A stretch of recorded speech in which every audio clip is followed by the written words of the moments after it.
এটা কত তারিখে এক্সপায়ার হয়েছে দেখান তো। এক্সপায়ার হয়নি এখনো। আরে বোঝা যাচ্ছে না। 14/5 16/5 এটা এমনভাবে তৈরি করছে এটা এক্সপায়ার ডেট দেখার কোনো উপায় নেই। না ওইভাবে কি দেখতে যাবে? যদি এটাতে স্টিকার লাগিয়েছে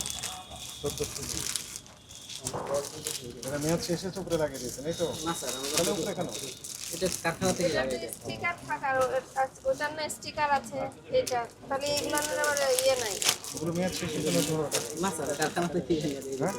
3 দিনই মাত্র থাকে, বেশি দিন থাকে না স্যার। এটা থাকবে কি মানে কারখানা এইটা যেমন দিয়েছেন যদিও তারই বোঝা যাচ্ছে না। এটার ব্যাপার বোঝা যাচ্ছে মানে হয়তো সিল করে না মিস্টেক আছে এরকম। আর এই স্টিকার আছে কারখানা বোঝা যাচ্ছে সিল হয়ে যাবে। এটা বোঝা যাবে? না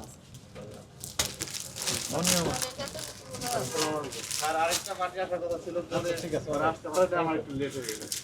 এগুলো আমি সব থেকে সবই তো ঠিক আছে, না। কিন্তু আমরা তো এক একটা রকম একই জিনিস আপনাদের এক একটা এক রকম ভাবে হবে না। এগুলো যেমন নেওয়া যাচ্ছে অনিয়ম অনেক রকমের আছে।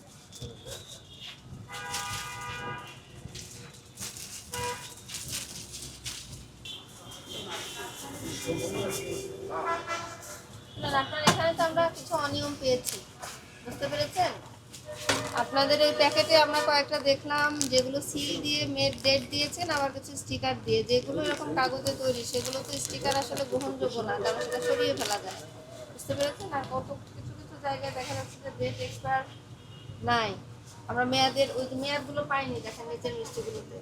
আর এই যে করম চা, এটাকে তো কেউ কাউকে কোনোদিন বলেন যে এটা করম চা দিয়ে করা? সবাই কিন্তু এটা চেরি বলেই জানে। আমি কেউ জিজ্ঞাসাও করে না। বললেও তো আপনি তো নিজেও বলতে পারবেন না, আপনি তো করম চেরিই বলবেন। আসলে আমাদের ডিউটি তো দোকানে, আমরা কারখানার বিষয়টা জানি না।